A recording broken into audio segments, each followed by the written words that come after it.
आज के हमारे इस वीडियो का topic how many what's in 1 ampere, मतलब कि 1 एम्पियर के अंदर कितने वॉट होते हैं। दोस्तों इस प्रकार का क्वेश्चन इलेक्ट्रिशियन से इंटरव्यू में पूछे जाने के काफी ज्यादा चांस होते हैं। तो अब आखिर इस सवाल का सही जवाब क्या है और इंटरव्यू में आपको क्या जवाब देना है, वही आज के इस वीडियो के अंदर हम जान लेंगे। तो बिना ज्यादा देर के वीडियो को स्टार्ट कर लेते हैं। दोस्तों वीडियो के स्टार्टिंग में ही अगर मैं डायरेक्ट आपको इस सवाल का जवाब दूं तो इस सवाल का जो जवाब होगा उस जवाब के अंदर आप आपसे क्वेश्चन करने वाले से यह क्वेश्चन करेंगे कि सर इस एग्जाम्पल के अंदर हमारे पास में वोल्टेज कितनी है, मतलब कि जो हमारा एक डिवाइस है जो कि हमारा 1 एम्पियर करंट ले रहा है। अब आखिरकार हमने इस डिवाइस को कितने वोल्टेज की सप्लाई दे रखी है, यह बिना पता किए हम किसी भी समय एम्पियर से वोल्ट को पता नहीं कर सकते। अब आखिर ये सभी कैसे काम करते हैं और साथ ही साथ अगर हमें करंट भी पता है और उसके साथ साथ हमें वोल्टेज भी पता है तो इस केस में हम हमारे उपकरण के वोल्ट को कैसे पता करेंगे, यह दोनों पॉइंट भी हम आसानी से देख लेते हैं। दोस्तों सबसे पहला पॉइंट तो हमें यह क्लियर होना चाहिए कि आखिरकार हमें वोल्टेज की जरूरत क्यों है। अगर हमें हमारे सिस्टम के एम्पियर पता है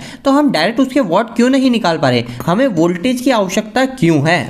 छोटे सवाल का जवाब एक सिंपल से उदाहरण से आप समझ सकते हो। उदाहरण के लिए मान लीजिए ये आपके पास में एक पानी की बाल्टी है और यह जो हमारी पानी की बाल्टी है इसके अंदर हमारा टोटल 20 लीटर पानी आ सकता है।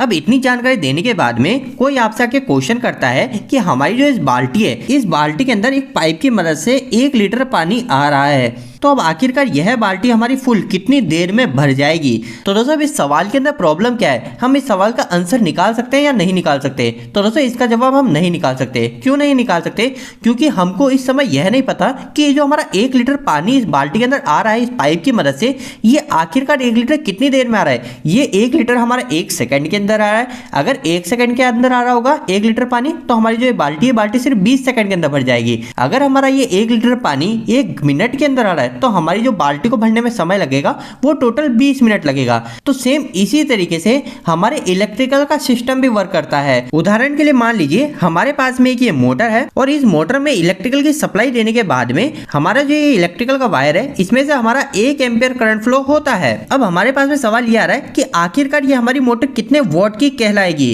तो दोस्तों अब यह जो हमारे मोटर के वॉट डिपेंड करेंगे वह डिपेंड करेंगे कि आखिरकार जो 1 एम्पियर है यह 1 एम्पियर कितने प्रेशर से ये मोटर ले रही है, मतलब कि हमारी जो यह मोटर है यह मोटर हमारी कितने वोल्टेज पे कनेक्ट है यह भी हमें पता होना चाहिए। अब एक उदाहरण के लिए मान लेते हैं कि हमें इंटरव्यू लेने वाले बताते हैं कि हमारी जो ये मोटर है यह मोटर हमारी सिंगल फेज की सप्लाई पे चल रही है और जो हमने इसमें सिंगल फेज सप्लाई दे रखी है वो हमने इसमें 220 वोल्टेज दे रखे हैं। तो अब इस केस के अंदर हमारी ये मोटर कितने वोल्ट की कहलाएगी वो हम कैसे पता करें। तो दोस्तों आपको पता होना चाहिए कि जो वोल्ट निकालने का फॉर्मूला होता है वो काफी ज्यादा सिंपल होता है। वोल्ट निकालने का फॉर्मूला क्या होता है, तो वोल्ट निकालते हैं हम वोल्टेज इनटू करंट, मतलब कि आपको सिर्फ वोल्टेज और करंट क्या है इन दोनों को मल्टीप्लाई कर देंगे तो आपको आपका वोल्ट पता चल जाएगा। लेकिन दोस्तों यहाँ पर एक और पॉइंट का आपको ध्यान रखना है, यह एक पॉइंट आपके इस वीडियो के साथ साथ इलेक्ट्रिकल में सब जगह काम आने वाला है। आपको सिर्फ इतना ध्यान रखना है कि जब भी हम डीसी सिस्टम की बात करते हैं तो डीसी सिस्टम के अंदर अगर हमें वोल्ट पता करना है तो उसका फॉर्मूला काफी सिंपल है, सिर्फ हमें वोल्टेज और करंट को मल्टीप्लाई कर देना है। लेकिन वहीं अगर हम एसी सिस्टम की बात करते हैं तो एसी सिस्टम के अंदर अगर आपको वोल्ट पता करना है तो वहां पे हमें क्या करना होगा, वहां पे हमें वोल्टेज करंट और साथ ही साथ में यहां पे हमें एक पावर फैक्टर को भी मल्टीप्लाई करना होगा। और दोस्तों यह हमने सिंगल फेज एसी सिस्टम की बात करी है, लेकिन अगर हमारे पास में कोई एग्जांपल आता है कि हमें 3 फेज एसी सिस्टम के वोल्ट को पता करना है तो उस समय हमें क्या करना पड़ेगा, तो उस समय हमें पास में जो वोल्टेज है इस वोल्टेज के अंदर हमें 1.732 का मल्टीप्लाई करना होगा। यह 1.732 क्या है, यह √3 की वैल्यू है। तो आपको ये √3 की जगह आप डायरेक्ट 1.732 याद रखिए, यह हमेशा फिक्स वैल्यू रहेगी। तो आपको सबसे पहले आपके 3 फेज के वोल्टेज उसके अंदर 1.732 और साथ में आपको करंट और आपके पावर फैक्टर को मल्टीप्लाई करना होगा। अगर दोस्तों आपको ये तीनों फॉर्मूले याद नहीं हो रहे तो आपको सिर्फ यहाँ पे थोड़ी सी बात का ध्यान रखना है, ये तीनों फॉर्मूले काफी ज्यादा सिंपल है। सिंपल सी बात ऐसी है, अगर आपको वोल्ट पता करना है तो क्या रहेगा, वोल्टेज इंटू करंट, मतलब वोल्टेज और करंट को मल्टीप्लाई कर देंगे। लेकिन जब हम सिंगल फेज की बात करेंगे तो उस समय हम क्या करेंगे, वोल्टेज को करंट को साथ साथ पावर फैक्टर को भी कंसिडर करेंगे। तो आपको सिर्फ एक बात का यह ध्यान रखना है कि हमारा जो एसी सिस्टम होता है ना, इस एसी सिस्टम के अंदर पावर फैक्टर भी होता है। डीसी के अंदर हमारा पावर फैक्टर नहीं होता, इसलिए हमने वोल्टेज और करंट के साथ में पावर फैक्टर को मल्टीप्लाई नहीं किया है। लेकिन जैसे ही हमारा single phase system AC system की बात आ गई तो हमने वोल्टेज करंट और पावर फैक्टर तीनों को मल्टीप्लाई किया। इसके साथ में जब हम 3 फेज के वोल्ट पता कर रहे हैं तो इसके अंदर क्या आ जाता है, 3 फेज के सभी सिस्टम के अंदर क्या होता है दोस्तों, वोल्टेज के साथ में एक √3 की वैल्यू हमेशा मल्टीप्लाई होती है। जितने भी 3 फेज के फॉर्मूले होंगे, चाहे वो वाट का हो चाहे एम्पियर का हो कहीं पे भी अगर हम फॉर्मूले के अंदर वोल्टेज पुट कर रहे हैं तो वहां पे हमें √3 जरूर से मल्टीप्लाई करना है। तो इस 3 फेज के अंदर आपको क्या करना है, वोल्टेज इंटू √3 की वैल्यू होती है 1.732 और साथ में हमारा क्या है, करंट इंटू हमारा पावर फैक्टर। क्योंकि पावर फैक्टर क्यों आएगा, क्योंकि हमारा ये एसी सिस्टम है। तो दोस्तों कुछ हमारा इस तरीके से वॉट का फॉर्मूला काम करता है। अगर हम वापस से हमारे इस मोटर के एग्जांपल को देखें और इसके वॉट पता करें तो अभी हमें यह पता है कि हमारी जो ये मोटर है, यह मोटर हमारी एसी सप्लाई से चल रही है और एसी सप्लाई में कितने वोल्टेज है, तो सिंगल फेज वोल्टेज है। तो अभी हमारे पास में फॉर्मूला क्या बनेगा वॉट निकालने का, वो बनेगा वोल्टेज इंटू करंट और साथ में हम मल्टीप्लाई करेंगे पावर फैक्टर का, क्योंकि यह हमारा एसी सिस्टम है। तो अभी हम हमारी इस मोटर को वोल्टेज कितने दे रहे हैं, वो दे रहे हैं 220 वोल्टेज। तो यहाँ लिखूंगा मैं 220।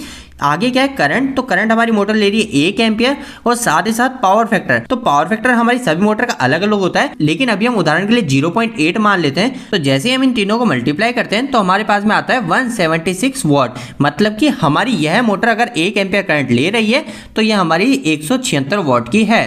लेकिन दोस्तों यहाँ पर इसे अच्छे से समझने के लिए एक और उदाहरण ले लीजिए कि अगर यही मोटर हमारी डीसी सप्लाई से चल रही होती है, अगर हम इसे 220 वोल्टेज ही देते और ये हमारी मोटर 1 एम्पियर ही लेती, लेकिन ये हमारी सिंगल फेज की बजाय हमारी डीसी सप्लाई होती, तो उस समय क्या होता, उस समय हमारी इस मोटर के वॉट कितने होते। तो ये भी काफी ज्यादा सिंपल है। डीसी के अगर हमें वॉट पता करना है तो क्या है, वोल्टेज इंटू करंट, सिर्फ इन दोनों को मल्टीप्लाई करना है। तो वोल्टेज है हमारे पास में 220 वोल्टेज और करंट हमारी मोटर ले रही है 1 एम्पियर करंट। तो 220 इंटू 1 करूंगा तो यहाँ पे मेरे पास में आ जाएंगे 220 वॉट। तो अब इन दोनों के बीच में आप डायरेक्ट अंतर देख सकते हो। दोनों ही केस में हमारी मोटर 1 एम्पियर ही करंट ले रही है और हम वोल्टेज भी दोनों केस में 220 ही दे रहे हैं, लेकिन सिंगल फेज में पावर फैक्टर मल्टीप्लाई होने के कारण हमारे मोटर के जो वॉट है वो वाट 176 आ गए, जबकि हमारे डीसी सिस्टम के अंदर पावर फैक्टर नहीं होता है। तो इसकी वजह से हमारे मोटर के वॉट 220 वॉट आते हैं। तो दोस्तों उम्मीद है आपको इस वीडियो के माध्यम से इस सवाल का जवाब पूरी तरीके से क्लियर हो गया होगा। आपको यह वीडियो कैसा लगा, इस वीडियो को लाइक करके जरूर बताएं। अगर आपका कोई भी सवाल इस वीडियो के प्रति या फिर इलेक्ट्रिकल, आप मुझे नीचे कमेंट बॉक्स में कमेंट करके पूछ सकते हैं। इलेक्ट्रिकल वीडियो आप पसंद करते हैं, आज हमारे चैनल को सब्सक्राइब कर लीजिए। आज के लिए इतना ही, धन्यवाद।